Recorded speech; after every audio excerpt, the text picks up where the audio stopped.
திமுகவினுடைய பவள விழா நிறைவு பெற்றிருக்கக்கூடிய நிலையில அடுத்த 2026 தேர்தல் இலக்காக தற்போது தமிழ்நாடு முதலமைச்சர் தெரிவித்திருக்கிறார். மேம், இந்த தருணம் எப்படி இருக்கு? பவள விழா அதோடு சேர்ந்து 75 ஆண்டுகள் நிறைவு பெற்று திமுக தொடர்ச்சியாக ஆட்சியில் இருக்கக்கூடிய ஒரு சூழல் இருந்துட்டு இருக்கு. எப்படி இருக்கு? எந்த அளவுக்கு மகிழ்ச்சியா இருக்கு? மாண்புமிகு தமிழக முதல்வர் எங்களுடைய தலைவர் சொன்ன மாதிரி 25வது ஆண்டுலயும் சரி, 50வது ஆண்டு சரி, இப்ப 75வது ஆண்டு சரி, மூணுத்திலுமே வந்து திமுக ஆட்சியில இருக்கு. இன்னும் வரும் 100 ஆண்டுகள்லயும் திமுக வந்து தேவை இருக்கு அப்படின்ற மாதிரி எழுச்சிமிகு ஒரு உரையை பாற்றிருக்காரு. இளைஞர்கள் பெண்களுடைய வருகை எப்படி இருக்கு நீங்களே பாக்குறீங்க. தமிழ்நாட்டில் திராவிட மாடல் சிறப்பா இயங்கிட்டு இருக்குன்னு இது ஒரு முன்னுதாரணம். தொடர்ச்சியாக மத்திய அரசிடம் இன்னும் போதிய அந்த ஒத்துழைப்பு கிடைக்காதனால நிறைய திட்டங்கள் நிறைவேற்ற முடியல, இல்லாட்டி நம்ம தமிழ்நாட்டில் முதன்மையா இருக்கலாம் அப்படின்ற மாதிரி குறிப்பிட்டிருந்தார். அதை எப்படி பாக்குறீங்க?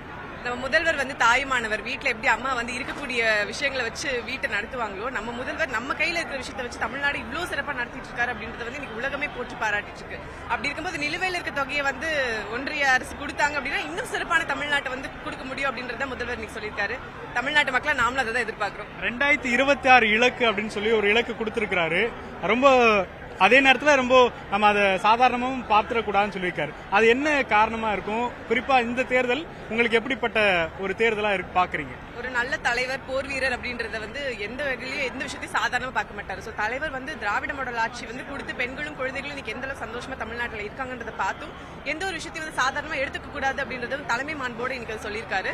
கண்டிப்பா 2026 திமுக ஆட்சி தான் வரப்போகுது. ஆனா இன்னும் சிறப்பா நம்ம செயலாற்றணும், இன்னும் மக்கள் கிட்ட நிறைய கொண்டு போய் சேர்க்கணும்ன்றது தான் தலைவர் இன்னைக்கு எங்க எல்லாருக்கும் கொடுத்துருக்க கட்டளை. சோ கண்டிப்பா நாங்க இதை ஃபாலோ பண்ணுவோம். நடிகர் விஜய் போன்றவெல்லாம் ஒரு போட்டியா பாக்குறீங்களா, இல்லாட்டி சாதாரணமா கடந்து போறீங்களா? ஹெல்த்தியான காம்படிஷன் தமிழ்நாட்டில் இருக்கிறது நம்ம வரவேற்கிறோமே. டெமோக்ராட்டிக் இந்தியான்னு பேரளவில் இருக்கு. ஆனா டெமோக்ராட்டிக் தமிழ்நாடுன்றது என்னைக்குமே வந்து நம்ம காட்சி பொருளை மாத்திட்டு இருக்கோம்.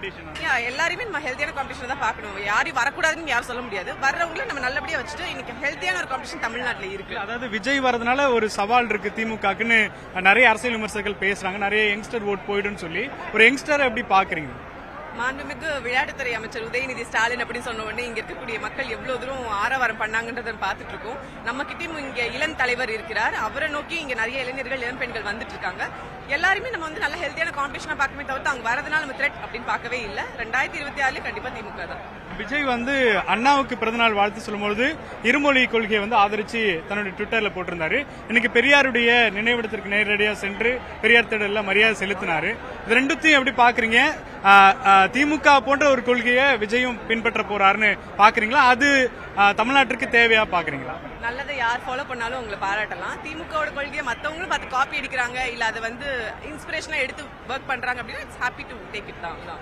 ஓகே, இப்போ நமக்கு வந்து இங்க இருக்கக்கூடிய பொலிட்டிக்கல் அப்படிங்கிறது பொதுவாகவே திராவிட அரசியல்ல தான் இருக்கு அப்படின்னும் போது புதிதா ஒருத்தருக்கான வாய்ப்பை மக்கள் கொடுத்துருவாங்கன்னு பாக்கலாமா, இல்லாட்டி திராவிடம் அது ஒரிஜினலா வரக்கூடிய பார்ட்டிக்கு தான் அந்த வாய்ப்புன்னு பாக்குறீங்களா?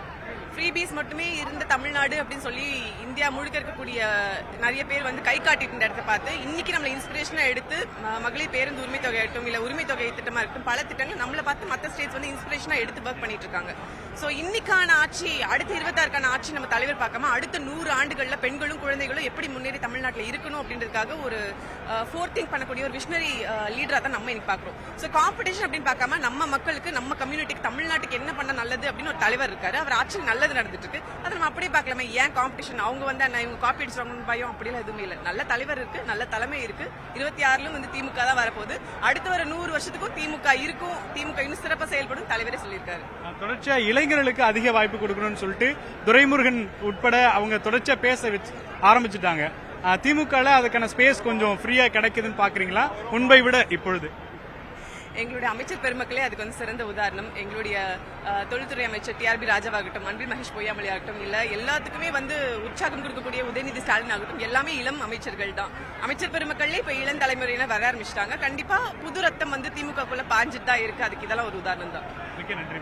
தொடர்ச்சியாக பழவிழா நிகழ்ச்சி தற்போது நிறைவு பெற்றிருக்கக்கூடிய நிலையில் அடுத்த 2026 தேர்தலை திமுக இலக்கோடு தற்போது தேர்தலை சந்திக்க தயாராகி வருகிறது. ஒளிப்பதிவாளர் நிர்மலுடன் வேல்முருகன், நியூஸ் 18 தமிழ்நாடு.